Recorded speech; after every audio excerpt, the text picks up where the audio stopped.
والصلاة والسلام على عباده الذين اصطفى خصوصا على أفضلهم وخاتم النبيين محمد الأمين وعلى آله وصحبه أجمعين. أما بعد فأعوذ بالله من الشيطان الرجيم. بسم الله الرحمن الرحيم. ياسين والقرآن الحكيم إنك لمن المرسلين على صراط مستقيم تنزيل العزيز الرحيم لتنذر قوما ما أنذر آباؤهم فهم غافلون. صدق الله العظيم. رب اشرح لي صدري ويسر لي أمري واحلل عقدة من لساني يفقهوا قولي. اللهم ربنا ألهمنا رشدنا وأعذنا من شرور أنفسنا. اللهم أرنا الحق حقا وارزقنا اتباعه وأرنا الباطل باطلا وارزقنا اجتنابه. اللهم ربنا آنس وحشتنا في قبورنا وارحمنا بالقرآن العظيم. اللهم اجعله لنا إماما ونورا وهدى ورحمة. اللهم ذكرنا منه ما نسينا وعلمنا منه ما جهلنا وارزقنا تلاوته آناء الليل وآناء النهار واجعله لنا حجة يا رب العالمين آمین. تعارف قرآن کے سلسلے میں ہم 12 عنوانات کے ذیل میں گفتگو کر چکے ہیں. آج 13واں عنوان ہے اعجاز قرآن کے اہم اور بنیادی وجوہ. آپ کو یاد ہوگا کہ کل ہماری گفتگو اس موضوع پر ختم ہوئی تھی کہ قرآن کے منزل من اللہ ہونے کا ثبوت کیا ہے، اور اس کے ضمن میں میں نے عرض کیا تھا کہ ایک ثبوت ہے خارجی، ایک ہے داخلی. داخلی تو ہے انسان کے اپنے دل کی گواہی.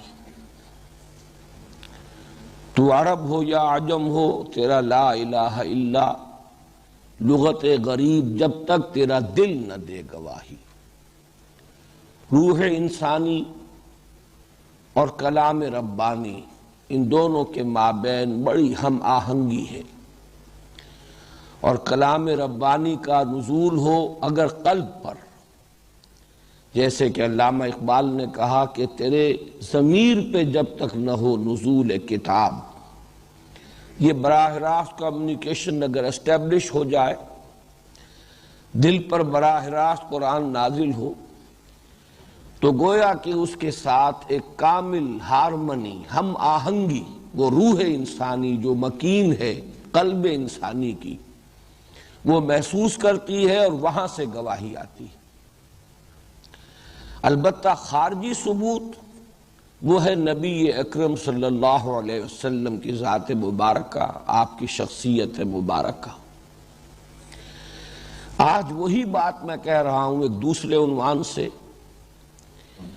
گویا کہ قرآن اور نبی اکرم صلی اللہ علیہ وسلم دونوں ایک دوسرے کے شاہد ہیں. قرآن کے کلام اللہ ہونے پر خارجی گواہی ہمارے لیے سب سے بڑی، سب سے معتبر وہ نبی اکرم صلی اللہ علیہ وسلم کی گواہی.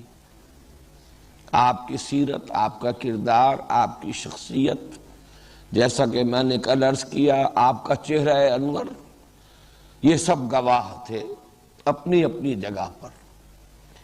اور آج بھی اگرچہ ہم اس سے تو محروم ہیں زیارت چہرے انور سے، اور آپ کی سیرت ویسے اگرچہ زندہ و پائندہ ہے، کتابوں میں درج ہے، لیکن یہ کہ مجسم وہ سیرت ایک انسانی شخصیت کے حیولے میں ہمارے سامنے نہیں ہے۔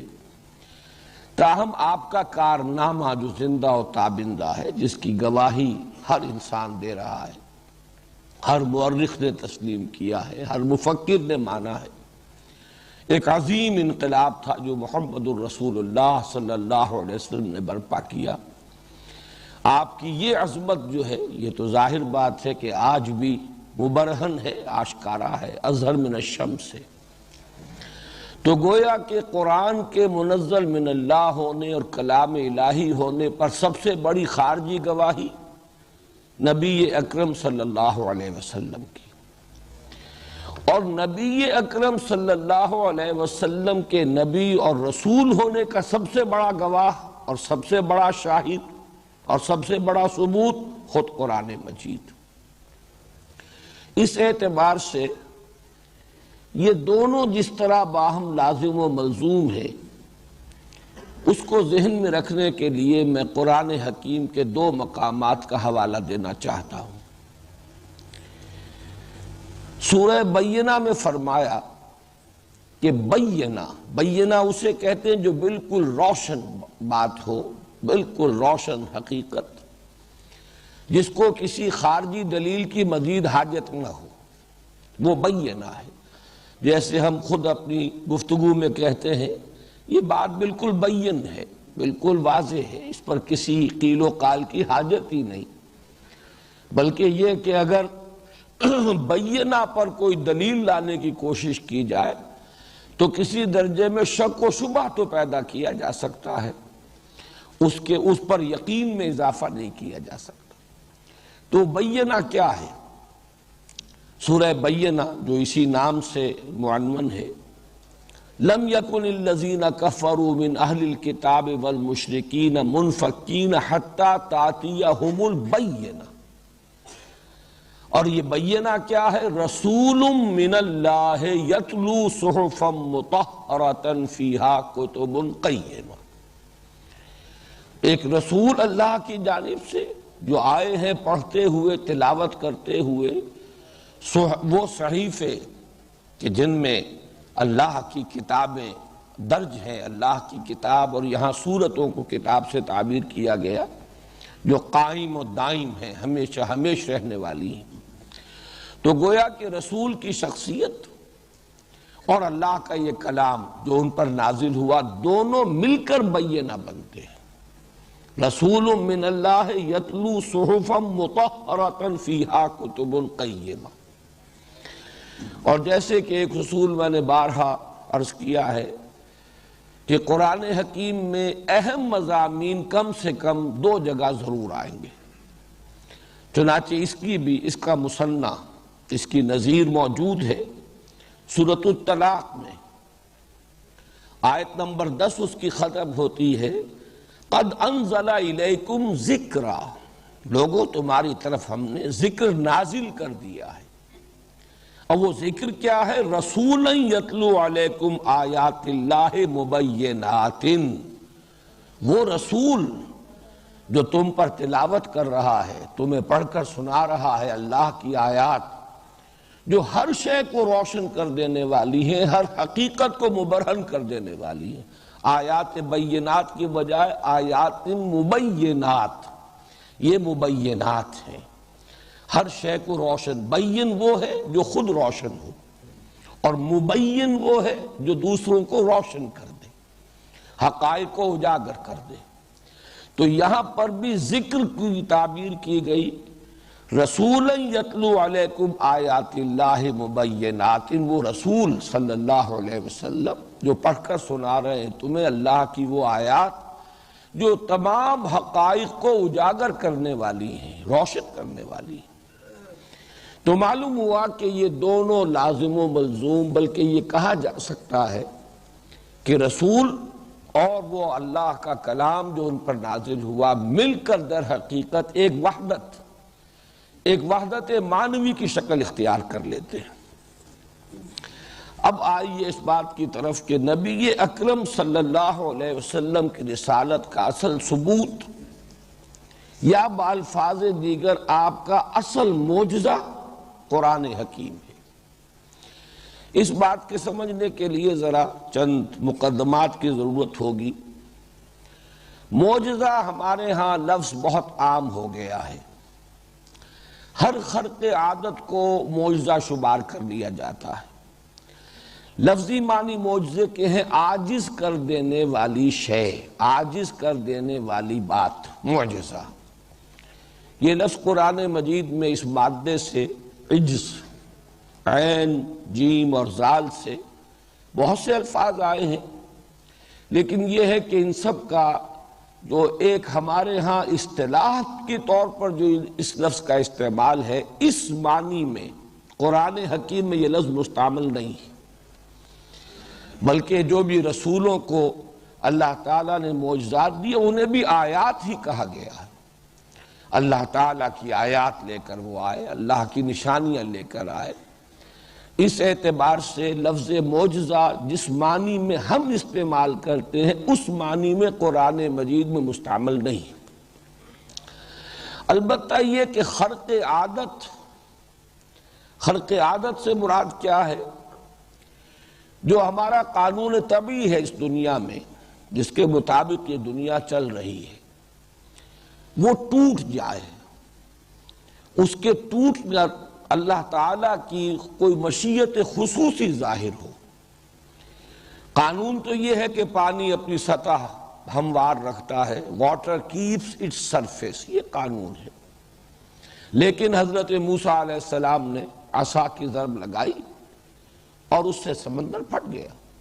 اب یہ خرق عادت ہے، یعنی وہ جو عادی قانون ہے، جو یوزول فزیکل لا ہے، وہ ٹوٹ گیا، وہ ختم ہو گیا، وہ پھٹ گیا۔ خرق کہتے ہیں کٹ جانے کو، پھٹ جانے کو، جیسے کہ سورہ کہف میں یہ لفظ آیا ہے فخرقھا۔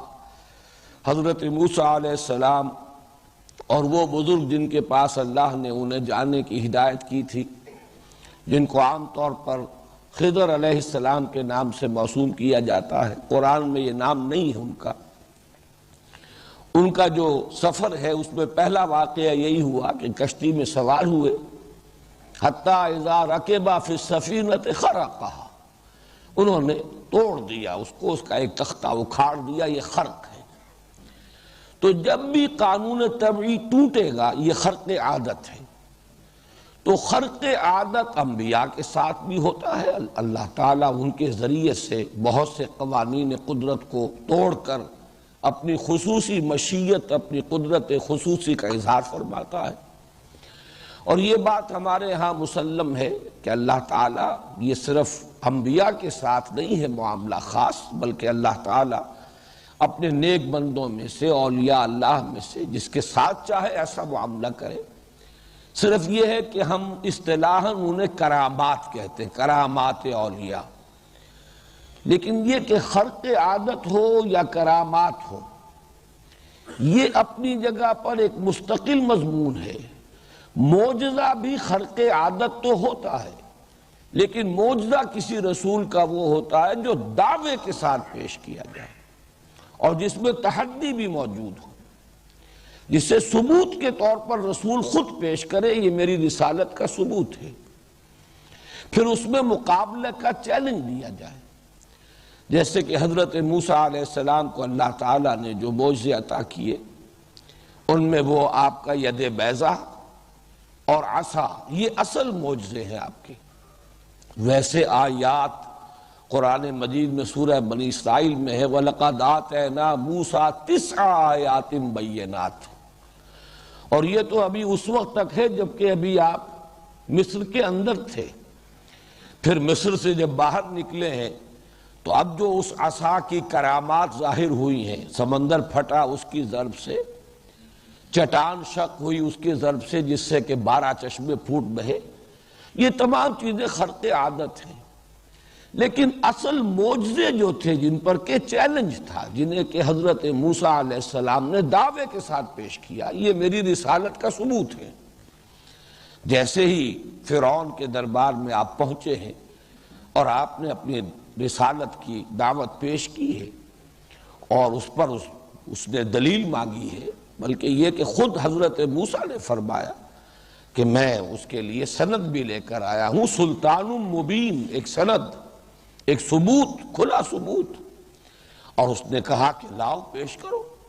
تو یہ گویا کہ سند تھی اللہ کی طرف سے ان کی رسالت کی، یہ دو معجزے کے جو ابتداءً دیے گئے، یہ اصل معجزے تھے۔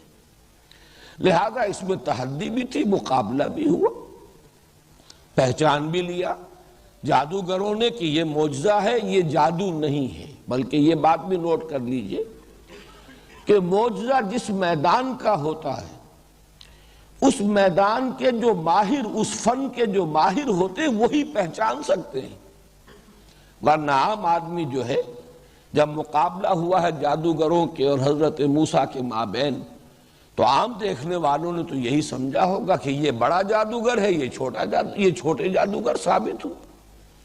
اس کا جادو زیادہ طاقتور نکلا، اس کے عصا نے بھی شکل اختیار کی تھی سانپ کی اور اژدہا کی، اور ہمارے جو یہ جادوگر تھے انہوں نے بھی، ان کی رسیوں نے اور ان کی چھڑیوں نے بھی چھاپوں کی شکل اختیار کر لی۔ البتہ یہ ضرور ہے کہ اس کا سانپ جو ہے وہ باقی تمام سانپوں کو نگل گیا۔ تو گویا کہ یہ زیادہ طاقتور، زیادہ ماہر فن ہے، یہی وجہ ہے کہ مجمع ایمان نہیں لایا، لیکن جادوگر جانتے تھے کہ ہمارا فن جو ہے اس کی رسائی کہاں تک ہے، کہاں تک پہنچ ہے، اس لیے ان پر یہ حقیقت جو ہے چشم زدن میں یہ منکشف ہو گئی کہ یہ جادو نہیں، یہ کچھ اور ہے۔ یہ بات میں اس لیے عرض کر رہا ہوں کہ قرآن حکیم کے معجزے ہونے کا بھی جو اصل احساس ہوا وہ اہل عرب کو، زبان دانوں کو ہوا، اور ان کے ادیبوں کو ہوا، ان کے خطباء کو ہوا۔ عام آدمی نے اگرچہ یہ محسوس کیا کہ یہ ایک خاص کلام ہے، بہت ہی پرتاثیر کلام ہے، بہت میٹھا کلام ہے، لیکن یہ کہ اس کا معجز ہونا، عاجز کر دینے کا معاملہ، وہ تو اسی طرح ثابت ہوا کہ قرآن حکیم میں بار بار تحدی کی گئی، چیلنج دیا گیا کہ اس جیسا کلام پیش کرو۔ تو اس اعتبار سے جان لیجئے کہ حضور کا اصل معجزہ صرف قرآن ہے۔ معجزات بے شمار، خرق عادت تو بے شمار ہیں۔ اب شق قمر ہے، قرآن حکیم سے ثابت ہے، لیکن یہ آپ نے دعوے کے ساتھ نہیں کیا، نہ ہی یہ ہے کہ اس پر کوئی آپ نے کسی کو چیلنج کیا، بلکہ جو مطالبے آپ سے کیے گئے کہ یہ کر کے دکھائیے، ان میں سے کوئی بات جو ہے اللہ تعالیٰ کے ہاں منظور نہیں ہوئی۔ اللہ چاہتا تو ان کا مطالبہ پورا کرا دیتا، لیکن وہ جو مطالبے تھے ان مطالبوں کو تسلیم نہیں کیا گیا۔ خرق عادت بے شمار ہے، اس میں تو یہ کہ جانوروں کا بھی آپ کی بات کو سمجھنا، جو اونٹوں نے آ کر خود آگے بڑھ کر حجۃ الوداع کے موقع پر قطار میں کھڑے کیے گئے تھے 100 اونٹ، اور حضور نے خود اپنے دست مبارک سے 63 اونٹ اپنے دست مبارک سے نہر کیے ہیں، اور روایات میں آتا ہے کہ ایک اونٹ جب گرتا تھا اگلا خود آگے بڑھتا تھا۔ اسی طریقے سے وہ ستون حنانہ، حضور صلی اللہ علیہ وسلم کھجور کے جس تنے کا سہارا لے کر خطبہ ارشاد فرمایا کرتے تھے، جب ممبر بنا دیا گیا اور آپ جب ممبر پر پہلی مرتبہ کھڑے ہو کر خطبہ دینے لگے تو اس سوکھی لکڑی میں سے ایسی آواز آئی جیسے کوئی بچہ بلک بلک کر رو رہا ہو۔ حنانہ اسی لیے کہتے، حنین کہتے اسے۔ تو ستون حنانہ، جس پر کہ بعض ہمارے ظاہر بات ہے کہ جو ریشنلسٹ ہوں گے اور جو سائنٹیفک ریشنلزم آج کا ہے، وہ بھی لوگ جو ہے جو اس کے قائل ہیں وہ اس کو تسلیم نہیں کریں گے۔ قدیم زمانے میں بھی لوگ، پچھلے زمانے میں بھی انکار کرتے رہے۔ تو مولانا روم نے خوب فرمایا ہے کہ فلسفی کو منکر حنانہ است، از حواس انبیاء بیگانہ است۔ انبیاء کے معاملات سے یہ لوگ واقف نہیں، نبیوں کے معاملات اور ہیں۔ اسی طریقے سے